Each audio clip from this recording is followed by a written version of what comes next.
جب رومیوں نے عیسائی مذہب قبول کرنے کے بعد یورپ اور شام میں یہودیوں پر زندگی تنگ کر دی تھی، انہیں در بدر کیا، ظلم کیے، ذلیل کر کے رکھا اور ان کا قتل کیا، تو جان بچانے اور چین سے جینے کے لیے یہودی ان علاقوں کی طرف رخ کرتے جہاں مسلمان کی حکومت ہوتی تھی۔ رومیوں کے عیسائیت قبول کرنے کے بعد بیت المقدس سے یہودیوں کو نکالا گیا اور ان کی عبادت گاہیں تباہ کر دی گئیں۔ اس کے بعد حضرت عمر رضی اللہ عنہ کے دور خلافت میں بیت المقدس کی فتح کے بعد یہودیوں کو شہر میں آنے جانے کی اجازت ملی۔ یہودیوں نے 14 مئی 1948 عیسوی کو اسرائیل کے قیام کا اعلان کیا، تو اسرائیل اور عرب ممالک کے درمیان میں جنگیں چھڑ گئیں۔ یہ جنگیں 1967 عیسوی تک چلیں۔ جنگ کی شروعات میں اسرائیل نے مغربی بیت المقدس پر قبضہ کر لیا اور فلسطین کے کچھ اور علاقے بھی اپنے قبضے میں لے لیے۔ بقیہ فلسطین کے مختلف علاقے مصر، شام، لبنان اور اردن کے ہاں رہے۔ بیت المقدس کا مشرقی علاقہ جس میں حرم شریف اور مسجد اقصی سمیت مقدس مقامات تھے اردن کے قبضے میں رہے۔ یہ صورتحال 1967 عیسوی تک قائم رہی۔ 1967 عیسوی کی عرب اسرائیل جنگ کے اختتام پر اسرائیل کا پورے فلسطین پر قبضہ ہو گیا۔ مقدس مقامات تاریخ میں پہلی مرتبہ یہودیوں کے قبضہ میں آ گئے۔ چنانچہ 15 ہجری 637 عیسوی میں بیت المقدس فتح ہونے کے بعد حضرت عمر بن خطاب رضی اللہ عنہ نے یہودیوں کو بیت المقدس کی زیارت کی اجازت دی، جبکہ اس سے پہلے عیسائیوں نے ان پر پابندی لگا رکھی تھی۔ عیسائیوں نے یہودیوں سے حد درجہ بغض کی وجہ سے اس چٹان جس کے اوپر قبۃ الصغریٰ بنا ہوا ہے اس کو کچرے کے ڈھیر سے ڈھک دیا، کیونکہ یہودی اس کو مقدس مانتے ہیں۔ اس چٹان کے اوپر سے کچرا امیر المؤمنین حضرت عمر فاروق رضی اللہ عنہ نے اپنے ہاتھ سے صاف کیا تھا، کیونکہ مسلمانوں کے نزدیک اس کی اہمیت یہ ہے کہ رسول اکرم صلی اللہ علیہ وسلم معراج والی رات اس چٹان پر سے براق پر سوار ہو کر آسمانوں کو گئے تھے۔ پھر جب بھی صلیبی جنگوں کے بعد عیسائی بیت المقدس پر قابض ہوئے تو مسلمانوں اور یہودیوں کو قتل عام کیا۔ چنانچہ سلطان صلاح الدین ایوبی رحمۃ اللہ تعالی علیہ کے بیت المقدس فتح کرنے کے بعد طویل عرصہ تک سلطنت عثمانیہ کے زمانے میں یہودی قلیل تعداد میں رہے، لیکن عیسائی ظلم و ستم اور ذلت و خواری والی زندگی سے بہتر حالت میں رہے۔ 19ویں صدی میں یورپ اور روس میں یہودیوں کے خلاف عیسائیوں میں شدید نفرت اور مظالم پھر سے ابھرے۔ ان حالات میں یہودیوں نے عیسائیوں کے ظلم سے تنگ آ کر نقل مکانی کی۔ جرمنی، مشرقی یورپ اور روس کے یہودی لاکھوں کی تعداد میں بے گھر ہو گئے۔ ان کی بڑی تعداد امریکہ، برطانیہ اور کچھ فلسطین میں آ گئی۔ اسی دوران میں صہیونیت کی تحریک نے جنم لیا۔ اس تحریک کا مقصد یہودیوں کے لیے اپنا ملک قائم کرنا تھا اور اس کے لیے انہوں نے فلسطین کو چنا۔ یہ تحریک یورپ، امریکہ اور فلسطین میں زور پکڑتی گئی اور یہودیوں نے بڑی تعداد میں فلسطین میں آباد ہونا شروع کر دیا اور یہاں زمینیں خریدنے لگے۔ یہ سلطنت عثمانیہ کا آخری زمانہ تھا۔ مورخین کے مطابق ہٹلر ایک نہایت ذہین، شاطر، عیار، ظالم، اذیت پسند خصوصیات کا حامل شخص تھا۔ اس کی شخصیت کو کرشمائی شخصیت کہا جاتا ہے۔ جب وہ لاکھوں کے مجمع کے سامنے تقریر کے لیے کھڑا ہوتا تھا تو گویا پورے مجمع پر جادو کر دیتا تھا۔ الفاظ ہٹلر کے لیے کھلونا ہوا کرتے تھے اور انداز بیان اتنا دلچسپ کہ مجمع محصور ہو کر رہ جاتا تھا۔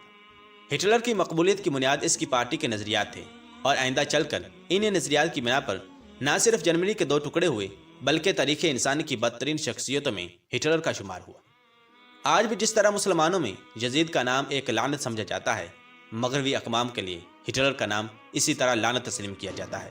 چنانچہ 1945 عیسوی میں ہٹلر کے خاتمے کے بعد شاید کسی ماں نے اپنے بچہ کا نام ہٹلر نہ رکھا ہو۔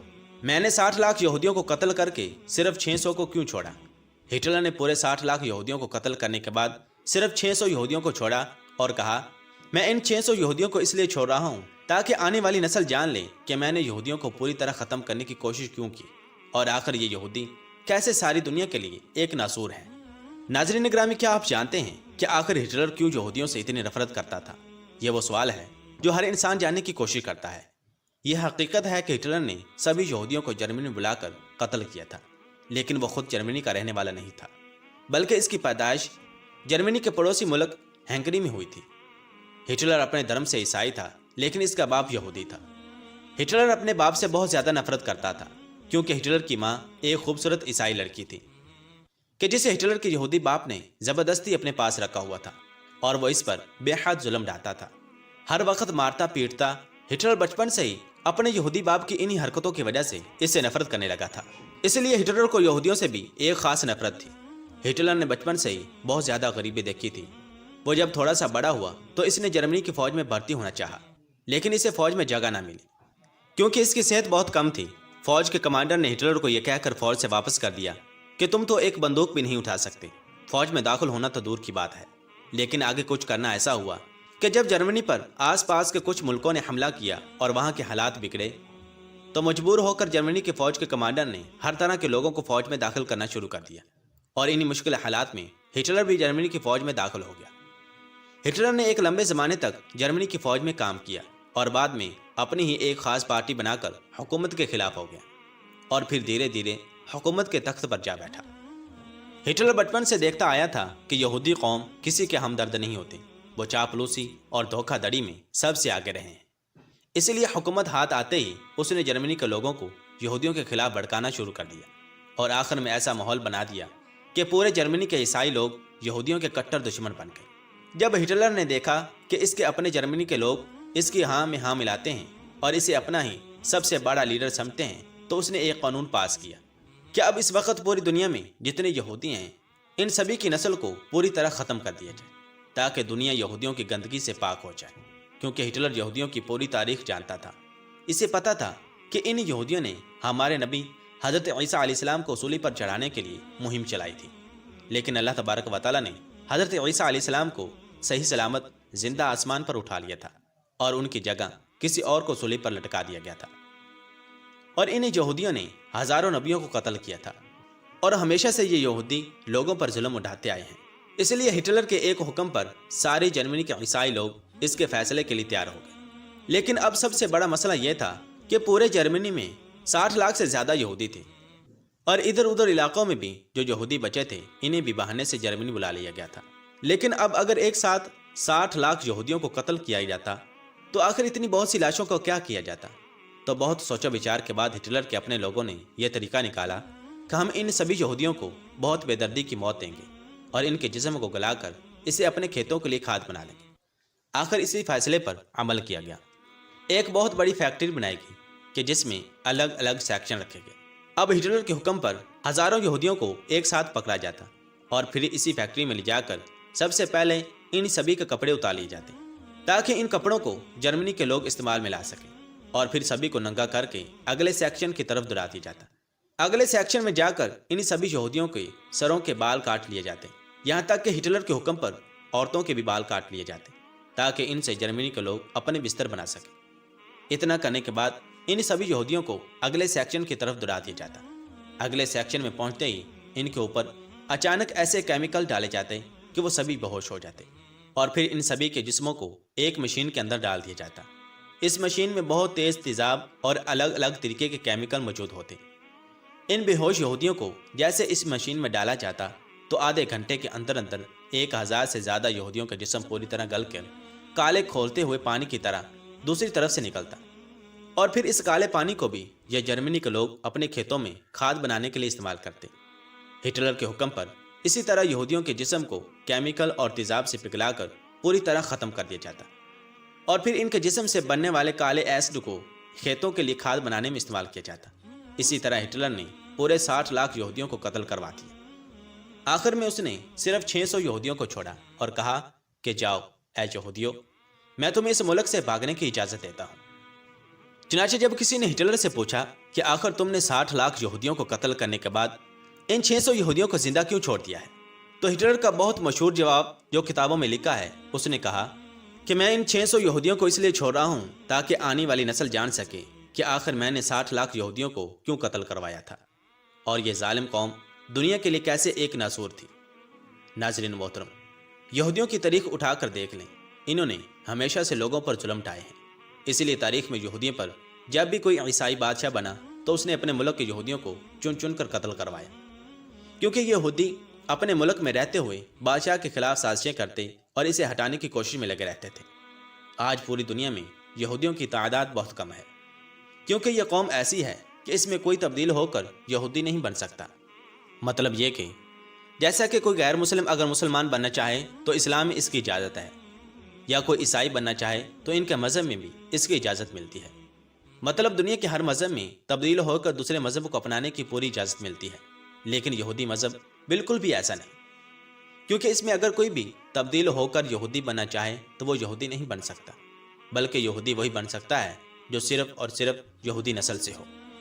اسی لیے آج دنیا میں سارے دھرموں میں سب سے کم تعداد یہودیوں کی ہے، لیکن ان کی چاپلوسیوں اور دھوکہ دھڑی اتنی آگے ہے کہ انہوں نے آج پوری دنیا کو اپنے کنٹرول میں کر رکھا ہے۔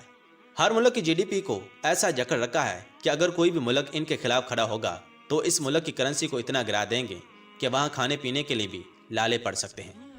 اسی لیے آج کل ہم اپنی آنکھوں سے دیکھ رہے ہیں کہ اسرائیلی یہودی معصوم فلسطینیوں پر ظلم و ستم کے پہاڑ توڑ رہے ہیں، لیکن 57 سے زیادہ مسلم ملکوں میں سے کوئی بھی ان فلسطینیوں کے حق میں بولنے کے لیے تیار نہیں۔ سارے مسلم ممالک اپنی قوم کو خاموش کرنے کے لیے آپس میں بیٹھے باتیں کر رہے ہیں۔ ان کو اسی بات کا ڈر ہے کہ اگر ہم یہودیوں کے خلاف گئے تو ہمارا ملک ترقی سے رک جائے گا یا ہمارے ملک میں کھانے پینے کی کمی آنے لگے گی۔ ناظرین محترم، آپ خود ان سبھی اسلامی ملک کی گھٹیا سوچ دیکھ سکتے ہیں۔ رزق دینے والی ذات صرف اللہ تبارک و تعالیٰ کی ہے۔ جب اللہ تبارک و تعالیٰ چاہے تب ہی ملک کی جی ڈی پی گرتی ہے۔ یہودیوں کے گرانے سے کچھ نہیں ہوتا، لیکن آج سبھی مسلم ممالک ان ظالم یہودیوں سے صرف اسی بات پر ڈر رہے ہیں کہ اگر ہم ان کے خلاف گئے تو یہ سب اسرائیلی یہودی اور امریکہ مل کر ہمارے ملک کی حالت خراب کر دیں گے اور ہمارے ملک میں بھوک عام ہو سکتی ہے۔ اللہ تعالیٰ ان سبھی ہی اسلامی ممالک کو حضرت عمر رضی اللہ عنہ اور حضرت ابوبکر صدیق رضی اللہ عنہ کی حکومت یاد دلا دے کہ جن کے رہتے ہوئے قیصر و کسریٰ جیسے بڑے بڑے بادشاہ بھی مل کر اسلامی ملکوں کی جی ڈی پی نہ گرا سکے تو آخر ان یہودیوں کی کیا اوقات ہے۔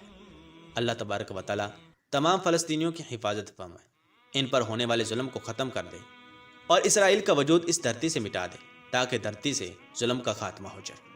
آمین بجاہ نبی الامین صلی اللہ تعالی علیہ وسلم۔ ناظرین، ہم نے ویڈیو دیکھی کیسے ان یہودیوں نے، اس بدماش اور خائن قوم نے فلسطین کی سرزمین صرف اس لیے مانگی تھی کہ ہمیں سر چھپانے کے لیے کوئی جگہ مل جائے، لیکن آہستہ آہستہ اپنے مکر و فریب سے انہوں نے پورے فلسطین کو ہڑپ کر لیا، اور اب ایک چھوٹا سا علاقہ غزہ جس کی سرزمین پر مسجد اقصیٰ جو مسلمانوں کا قبلۃ الاول ہے وہ ہے، اس کو بھی ہڑپنا چاہتے ہیں، حاصل کرنا چاہتے ہیں، اور مسجد اقصیٰ کو گرا کر وہاں پر تھرڈ ٹیمپل بنانا چاہتے ہیں۔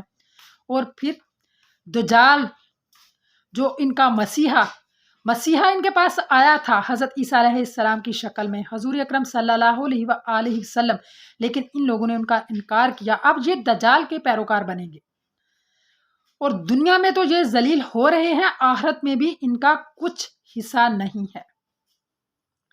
ناظرین، اگر آپ کو ویڈیو پسند آئی ہو تو پلیز میرے چینل کو سبسکرائب کریں اور کمنٹ کر کے اپنی رائے کا اظہار ضرور کیجیے گا۔ خدا حافظ۔